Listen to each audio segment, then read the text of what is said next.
Variant mild असला तरी सुद्धा झपाट्याने पसरतोय। त्यामुळे ज्यांना अशा प्रकारचे सिम्पटम असतील म्हणजे सर्दी, खोकला, ताप, तर त्यांनी गर्दी टाळली पाहिजे, गर्दीपासून आयसोलेट झालं पाहिजे आणि गर्दीच्या ठिकाणी देखील लोकांनी काळजी घेण्याची आवश्यकता आहे।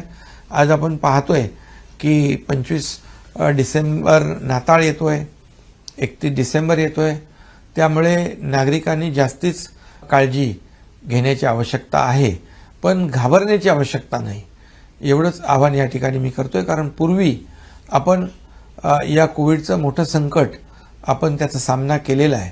मोठ्या प्रमाणावर या अनपेक्षित संकटामध्ये सर्व टीमने काम केलंय, मग त्यामध्ये डॉक्टर असतील, नर्सेस आहेत, त्यामध्ये पोलीस यंत्रणा आहे, NGO आहेत, संपूर्ण प्रशासन आहे, याने एक टीम बनवून काम केलंय। टास्क फोर्सने आपल्याला मोठी मदत केली आहे आणि म्हणून आपल्याला त्याचा पूर्वानुभव पूर्णपणे चांगला आहे।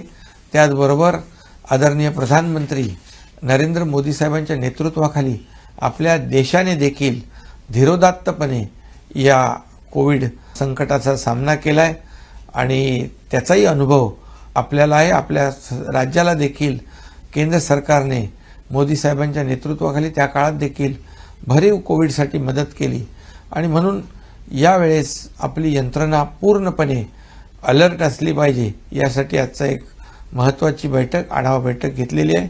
नागरिकांना देखील माझं आव्हान आहे, विनंती आहे की आपण काळजी घेऊया।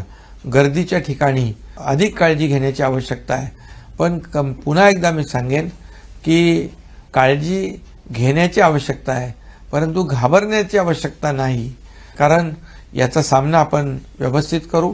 माझी विनंती सोशल मीडिया आणि मीडियाला देखील आहे, प्रसार माध्यमांना देखील आहे की लोकांमध्ये कुठल्याही प्रकारचं संभ्रम, भीतीचं वातावरण निर्माण होणार नाही, यासाठी आपलं सहकार्य अपेक्षित आहे। कारण आपण सगळ्यांनी मिळून एक टीम बनून हे नवीन आलेला जो काही JN1 व्हेरिएंट आहे त्याला परतवून लावू आणि कोविडपासून आपल्या राज्यातल्या नागरिकांचं रक्षण करू।